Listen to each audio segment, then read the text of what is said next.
আমাদের মাঝে অনেকে আছেন যারা মনে করেন যে শুধুমাত্র তহবিল অপর্যাপ্ত হলেই একটি চেক ডিজঅনার হয় এবং সেটি শাস্তিযোগ্য অপরাধ হিসেবে গণ্য হয়। কিন্তু প্রকৃতপক্ষে পর্যাপ্ত তহবিল থাকার পরেও একটি চেক অন্য একাধিক কারণে ডিজঅনার হতে পারে। যেমন signature differs, signature incomplete, payment stopped by drawer, account closed, advice not received ইত্যাদি। এখানে পরিষ্কার, এবং আপনাদের অনেকের কিন্তু এরকম অভিজ্ঞতা আছে যে আপনাকে একজন চেক দিয়েছে, দিয়ে সে চতুরতার সাথে ব্যাংক অ্যাকাউন্টটিকে ক্লোজ করে ফেলেছে, অথবা ব্যাংক যখন তাকে ওই চেকটির পেমেন্ট দেওয়ার জন্য তার অনুমতি চেয়ে ফোন করে তখন সে ডিনাই করে, যেটাকে আমরা বলি অ্যাডভাইস নট রিসিভড।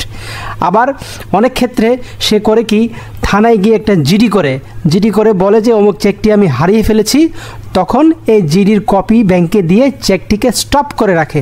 সো এরকম যে কোনো কারণেই চেকটি ডিজঅনার হতে পারে।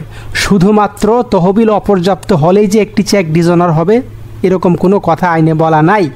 আইনে এই বিষয়গুলো একদম ডিটেইলস বলে নেই বলেই হয়তো আপনার মাঝে কনফিউশন তৈরি হচ্ছে, এবং সেই কনফিউশনগুলো দূর করার জন্যই কিন্তু আমি আছি আপনাদের সাথে। সো আমরা যেটা বুঝলাম সেটা হচ্ছে যে তহবিল অপর্যাপ্ততার কারণে চেক ডিজঅনার না হয়ে আমলযোগ্য অন্য যে কোনো কারণে চেক ডিজঅনার হতে পারে, যে সকল কারণগুলোর মাধ্যমে চেক দাতার প্রতারণাপূর্ণ মনোভাব প্রমাণিত হয়, এবং তখন সেটি চেক ডিজঅনার হিসেবে গণ্য হবে এবং চেক দাতার জন্য তা শাস্তিযোগ্য অপরাধ হিসেবে গণ্য হবে। 138 ধারা অনুযায়ী চেক ডিজঅনারের প্রাথমিক কারণ হইল ব্যাংকের হিসাবে অপর্যাপ্ত তহবিল বা ইনসাফিসিয়েন্ট ফান্ড। অর্থাৎ ইনসাফিসিয়েন্ট ফান্ড বা তহবিল অপর্যাপ্ততা এটাই কিন্তু চেক ডিজঅনারের একমাত্র কারণ নয়।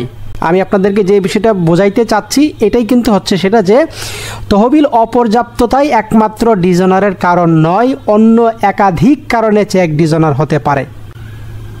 এবং অপর্যাপ্ত তহবিল ছাড়া অন্য যে কোনো কারণে যদি চেক ডিজঅনার হয় তাহলে সেটাও 138 ধারায় একটি অপরাধ হিসেবে বিবেচ্য হবে এবং আপনি আইনের আশ্রয় নিতে পারবেন। তাহলে 138 ধারার মূল যে কথা সেটি হচ্ছে, প্রথমত চেকটি ডিজঅনার হতে হবে, সেটা যে কারণেই হোক না কেন, এবং ডিজঅনার হলেই সেটি একটি অপরাধ হিসেবে গণ্য হবে। এবং এক্ষেত্রে চেক গ্রহীতা আইনের আশ্রয় নিতে পারবে, অর্থাৎ সে এনআই অ্যাক্টের 138 ধারায় মামলা করতে পারবে। যদি সেটা কোম্পানি হয়ে থাকে তাহলে 138 ধারার সাথে 140 ধারাও বিবেচ্য হবে।